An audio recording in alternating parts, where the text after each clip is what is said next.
Olá pessoal, tudo bem com vocês? Como é que vocês estão? Sejam todos muito bem-vindos a mais um vídeo do canal Transpire e Transforme.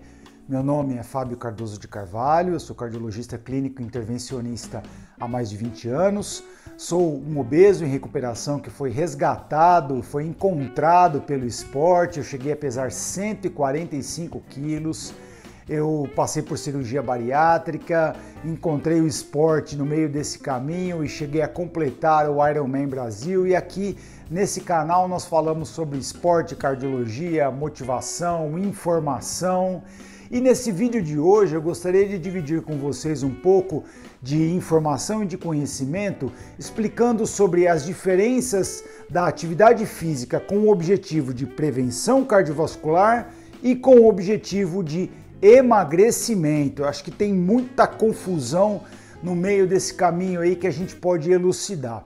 Então, se você acredita que esse conteúdo é relevante para você, para algum dos seus amigos, para alguém que precisa ter acesso a esse tipo de informação, que de repente pode estar enfrentando alguma luta aí com a questão de peso, né? Perda de peso, obesidade, atividade física, peço gentilmente que você compartilhe esse vídeo.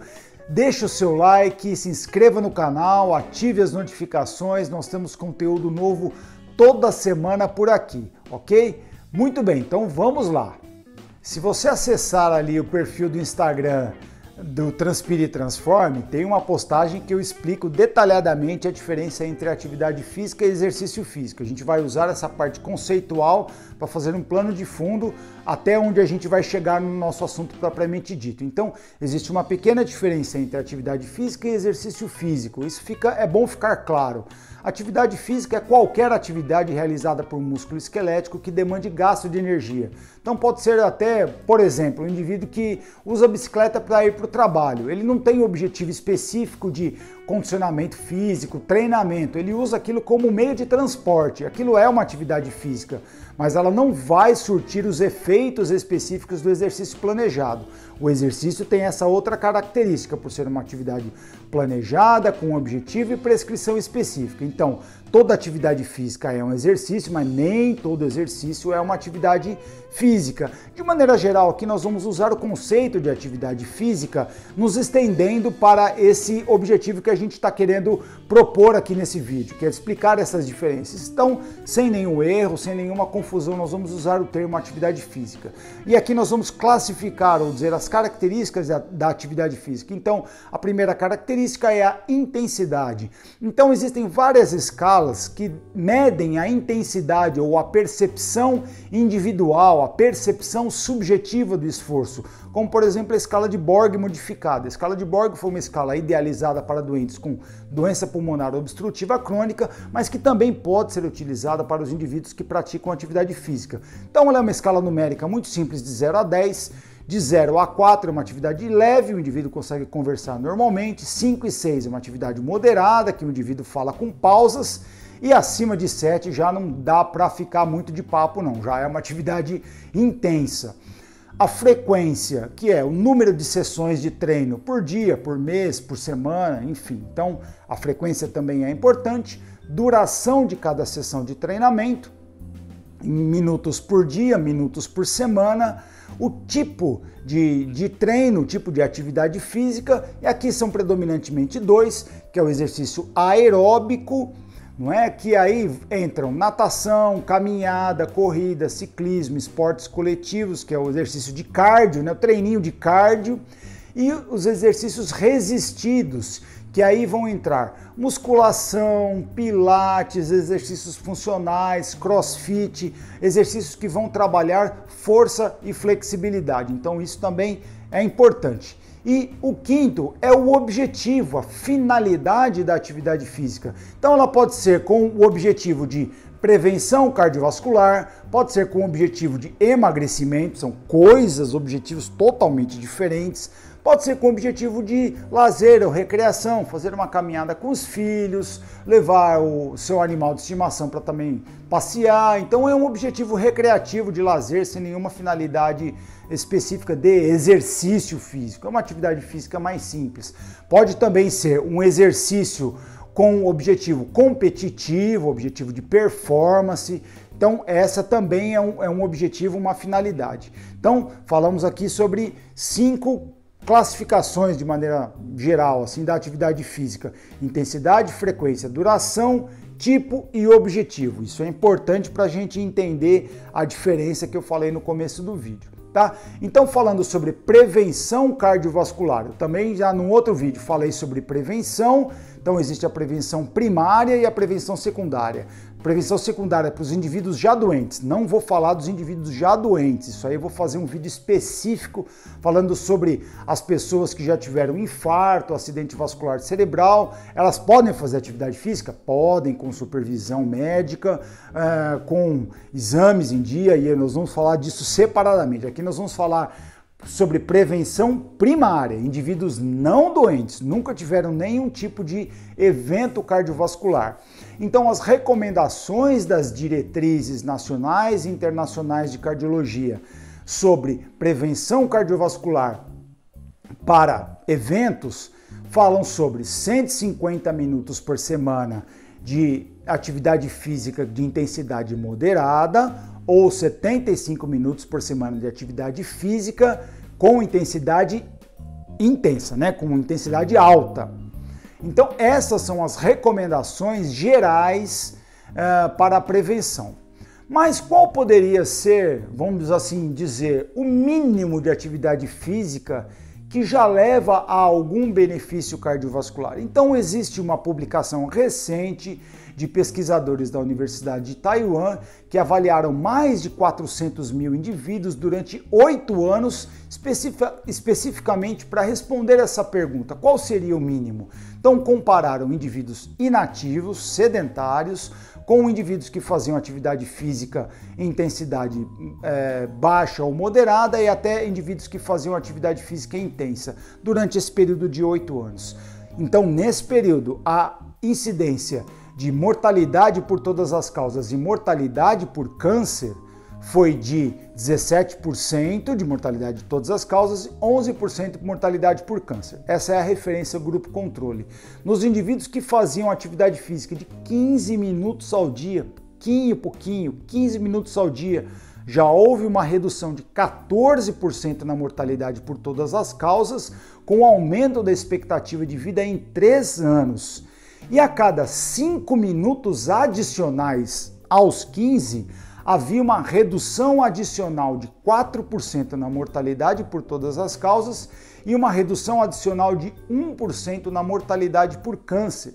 Então a gente já consegue entender mais ou menos aqui que um pouquinho de atividade física ao dia, 15 minutos, já tem um impacto positivo com o objetivo de prevenção cardiovascular.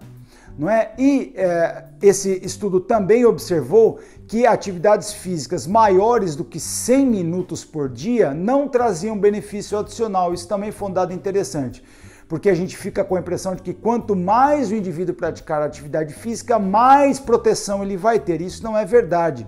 Na verdade, o gráfico não é uma reta ascendente, ele é uma curva onde se atinge um platô de 100 minutos por dia até aqui, benefício, a partir daqui, platô, não existe benefício adicional. Então ele fala do mínimo, mas vai falar também do máximo, que pode gerar um benefício em termos de prevenção cardiovascular.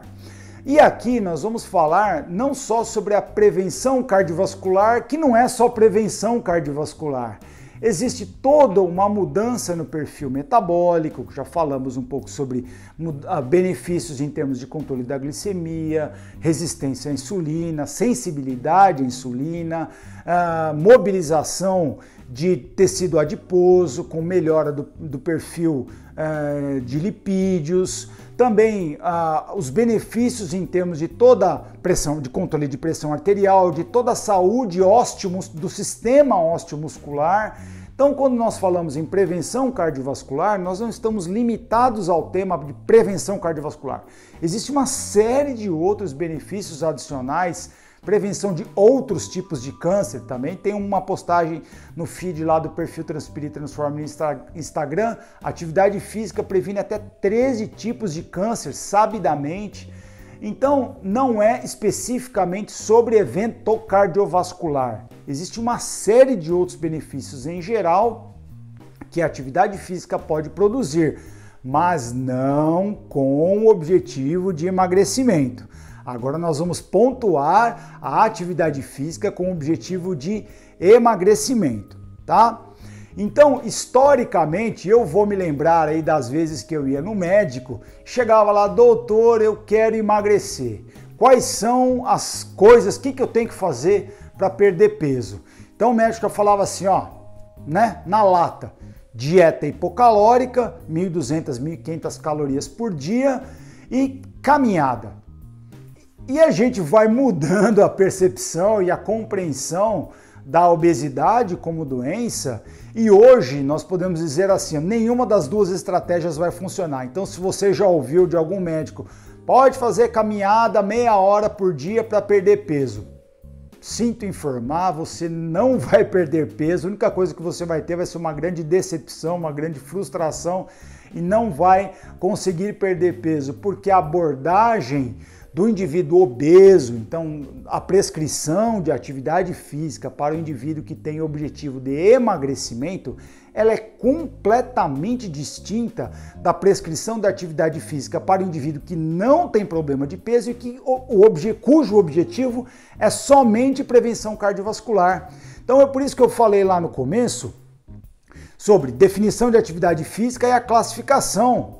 Isso tudo é muito importante, porque tudo isso vai interferir nos objetivos, né? Se o objetivo é só prevenção, se o objetivo é emagrecimento. Então é muito importante a gente ter tudo isso muito claro e entender agora o contexto da obesidade como doença e como as diretrizes nos orientam a prescrever não só o cuidado com a dieta, mas também a atividade física nesse cenário. Nós já fizemos um vídeo falando especificamente sobre obesidade. Eu não quero ser repetitivo aqui, mas eu quero falar um pouquinho sobre obesidade especificamente para fazer essa separação, essa distinção que nós falamos no vídeo, né? Então, vamos só voltar um pouquinho rapidamente na definição de obesidade. A definição de obesidade, de maneira simplista, o desequilíbrio entre ingesta e gasto. Ingeriu muito, gastou pouco, você tem um indivíduo obeso, de maneira muito geral e até grosseira. A definição de obesidade seria, de acordo com a bioimpedância, que vai medir a composição corporal do indivíduo, tecido adiposo, gordura maior do que 20% nos homens e 30% nas mulheres. A gente vai usar o IMC somente como um parâmetro populacional de classificação para falar dos indivíduos que têm sobrepeso, obesidade grau 1, 2 e 3, não é? E a gente, no consultório, do ponto de vista individual, a gente não vai usar muito o IMC. A gente usa bastante a bioimpedância para não só para diagnóstico, como para segmento, para tratamento, para avaliar a evolução do tratamento do indivíduo. E a obesidade também tem vários fatores. Então são os fatores, resumidamente, como susceptibilidade, que são fatores genéticos, herança da família do pai ou da família da mãe, então fatores genéticos, fatores ambientais, que são os mais importantes, e aqui vão entrar fatores socioeconômicos, fatores culturais, então diversos fatores entram aqui dentro dos fatores ambientais e também a variação individual da composição corporal de cada um, que aí vai variar de acordo com sexo, idade, composição hormonal, composição corporal, massa magra, gordura. Então, fazendo esse plano de fundo só sobre obesidade, falando rapidamente. Então, nós vamos atuar aqui com o objetivo, atividade física com o objetivo de emagrecimento. Nós temos que falar sobre a dieta, a reeducação alimentar e depois especificamente sobre a atividade física. Então, dieta, falamos que é um desequilíbrio, não é? Então, sobre a ingesta. Então, como que é a ingesta do indivíduo obeso, geralmente, né? De maneira geral? Geralmente é uma ingesta de baixo conteúdo de proteína, baixo conteúdo de fibras também, legumes, verduras e folhas, alto consumo de carboidratos simples, açúcares, comida ultraprocessada, gordura saturada. Então, mais ou menos essa característica, né? Então, nós temos que primeiro atuar nisso. Então, fazer um plano de reeducação alimentar dessa pessoa para que isso entre também dentro da estratégia de tratamento da obesidade. Então, e o outro pilar de tratamento da obesidade, né, é o gasto energético, gasto calórico. Então, como é que se gasta energia? Quais são os fatores envolvidos no gasto energético? Então, o gasto energético ocorre quando você tem a mobilização de energia através de tecido gorduroso, né, de gordura, do glicogênio que está na musculatura, do glicogênio que está no fígado e dos estoques de glicose. E aí, essa energia ela é utilizada com oxigênio para produzir gás carbônico, água e o trabalho muscular propriamente dito. Então, esse balanço, os fatores que interferem nisso são o metabolismo de repouso, né, que é também chamado de metabolismo basal. O que é o metabolismo basal? É aquele metabolismo utilizado para manutenção da temperatura corporal e manutenção de todos os sistemas funcionando perfeitamente. Sistema cardiocirculatório, sistema nervoso central, músculo esquelético, órgãos e tecidos, vísceras do corpo. Tudo isso precisa de energia para funcionar. Então nós precisamos mobilizar a energia desses estoques. E o metabolismo de repouso, ele corresponde a 60% a 70% de todo o gasto calórico do nosso corpo. Uma quantidade entre 5% e 15% está na termogênese alimentar, alimentos que vão fazer a gente gastar energia, né, que vão produzir um balanço negativo. Então são alimentos com baixo conteúdo energético, que a gente gasta mais energia para o processamento desses alimentos do que energia contida nos próprios alimentos. Então a termogênese alimentar e a termogênese da atividade física, que vai corresponder aí em cerca de 15% até 35%. A termogênese da atividade física, ela pode ser aumentada através de uma prescrição de exercícios adequada em até 15 vezes. É o único desses três fatores mais suscetível à variação. Então nós podemos atuar especificamente na termogênese da atividade física com o objetivo de fazer o indivíduo perder peso. Então essa é a grande diferença crucial entre aquela atividade de prevenção cardiovascular e a prevenção e o indivíduo que tem o objetivo de atividade física para perder peso. É mexer aqui nesse pauzinho, fazer um ajuste nessa termogênese da atividade física. Então é por isso que a restrição calórica estrita não funciona na perda de peso. Por quê? O que vai acontecer com ela? Nós vamos diminuir o metabolismo basal reduz. O que o corpo vai entender? Poxa, a pessoa está comendo menos, ela tinha o hábito de fazer uma dieta de 4.000 calorias por dia. Estou exagerando, mas tudo bem. E ela restringe para 1.500 calorias ao dia, diminui em quase 3 vezes. O corpo falou, opa, tem alguma coisa errada aqui, eu preciso readaptar o meu gasto energético, né? Porque está faltando comida. Primeira coisa que ele vai fazer, diminuir o metabolismo basal. Diminuição do metabolismo basal. Segundo, diminui a termogênese dos alimentos, porque o indivíduo está ingerindo menos, né? E vai ter que economizar energia para fazer as atividades diárias. Então a atividade física estritamente, ela não vai ter sucesso na perda de peso, porque você tem esses fatores. Você acaba, em vez de aumentar o metabolismo basal, aumentando aquela termogênese pela atividade física, você acaba diminuindo ainda mais o metabolismo basal. E um componente fundamental do metabolismo de repouso é o aumento da massa magra. Então, um dos pilares para a atividade física com o objetivo de perda de peso, aumentando ali a termogênese pela atividade física, é aumentar a massa magra do indivíduo. Então, quando você faz uma dieta hipocalórica, você está provocando um catabolismo. A pessoa está perdendo gordura, mas ela também está perdendo musculatura. E isso propicia, não só vai dificultar a perda de peso, como propicia o reganho de peso lá na frente. Não é? Então, ao diminuir o metabolismo basal, se a pessoa voltar a comer uma quantidade que ela comia antes, ela vai ganhar o peso muito mais rapidamente, porque ela perdeu gordura, ela perdeu musculatura, ela diminuiu ainda mais o seu metabolismo basal. Então, se ela tinha X de metabolismo basal, ela vai ter X sobre 2, voltou ali a comida, o peso vai lá para cima muito mais rápido. Então era uma queixa comum. Ah, eu demorei 6 meses para atingir um peso, para perder 10 quilos, mas em 2 meses eu já ganhei tudo de volta. Essa é uma explicação muito simples. Perda de gordura, perda de musculatura, diminuição acentuada do metabolismo basal, reganha o peso rapidamente. Hoje nós entendemos que a estratégia é o contrário.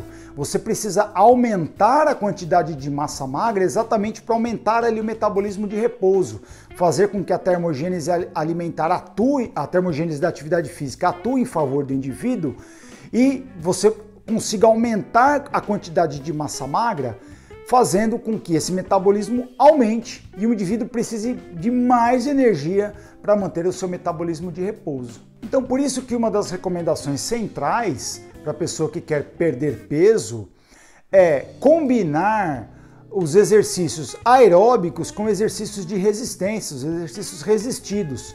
Então, a pessoa, em vez de ficar fazendo também só exercício aeróbico, ela vai perder muita musculatura. E essa musculatura é necessária para fazer com que ela continue fazendo esse exercício aeróbico. Então entende, como eu até já falei isso num outro vídeo, né? Há uma interligação harmoniosa, complexa entre todas essas variáveis dentro do nosso corpo.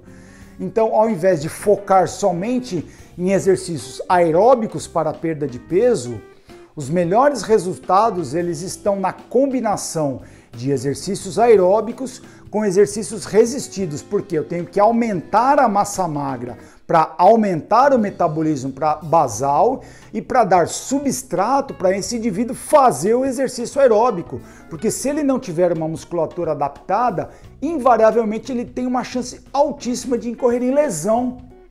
Então o que acontece muito com esses exercícios, e aqui não é uma crítica, né, de maneira geral, mas com os exercícios da moda, mas é dizer, muitas vezes elucidar, dar essa informação.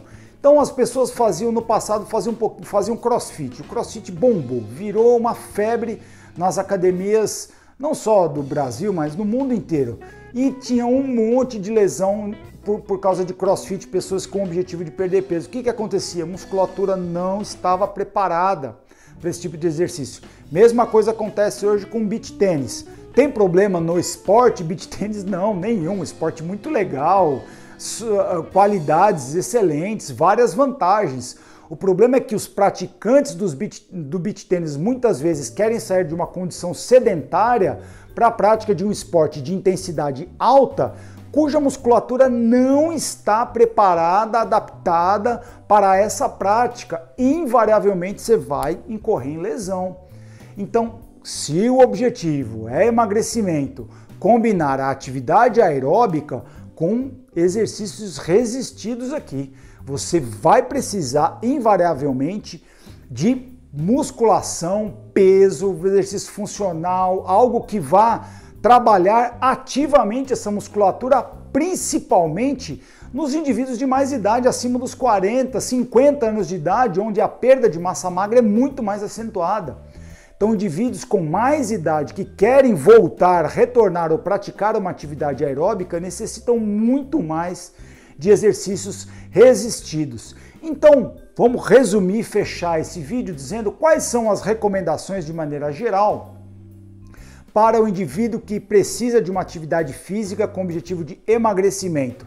Então não é só atividade física, lembra que eu falei, aquele planejamento de reeducação alimentar, não é? Então ele precisa reduzir a ingesta calórica, não é drástica, não é assim super exigente, mas diminuindo entre 500 e 1.000 calorias ao dia daquilo que ele já se alimentava. Então se o indivíduo comia 3.000 calorias por dia, ele passa a comer 2.000 calorias ao dia. Não é nada muito restritivo, é uma adaptação da dieta. E aí o nutricionista, o endocrinologista vai fazer toda uma prescrição, inquérito alimentar, identificar os erros e fazer toda uma orientação baseada nesses princípios gerais. Aumentar a ingesta de proteína, diminuir a ingesta de açúcar, carboidrato simples, aumentar legumes e verduras e folhas. Então, todas essas recomendações gerais, não existe pílula mágica, não existe receita miraculosa. As bases são essas.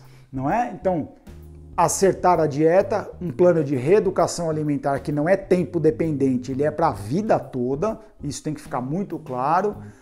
Atividade física, que não dá para ser só 150 minutos por semana, como lá na prevenção. Essa atividade física ela tem que aumentar para 200 ou até preferencialmente para 300 minutos por semana. Tem que dobrar, ser 5 horas na semana. O indivíduo tem que fazer quase que 1 hora de atividade física ao dia. E não é uma atividade física leve, é uma atividade pelo menos moderada, não é? Então, também é sob supervisão, com uma prescrição adequada. Diminuir a ingestão, também falando ainda sobre a questão da dieta, diminuir a ingestão de gordura saturada menor do que 30% de toda a ingesta calórica ao dia, não é? Então, precisamos ter essas são as diretrizes gerais, cuidados com alimentação e atividade física mais intensa, mais prolongada, e também pensar nas compensações. Muitas vezes a gente pratica uma atividade ali durante 1 hora, uma atividade moderada, faz uma caminhada no ritmo bom, tem aquela boa sensação e vai comer uma fatia de bolo. Bom, já ganhou tudo, as calorias que perdeu numa atividade você já ganhou ali numa dieta inadequada. Então existem algumas exceções que podem ser abertas, final de semana, uma ocasião especial, mas isso não pode virar regra e a compensação muitas vezes ela está em pequenos ajustes. Muitas vezes então você faz uma atividade durante um determinado tempo, sai um pouco ali, você já compensou.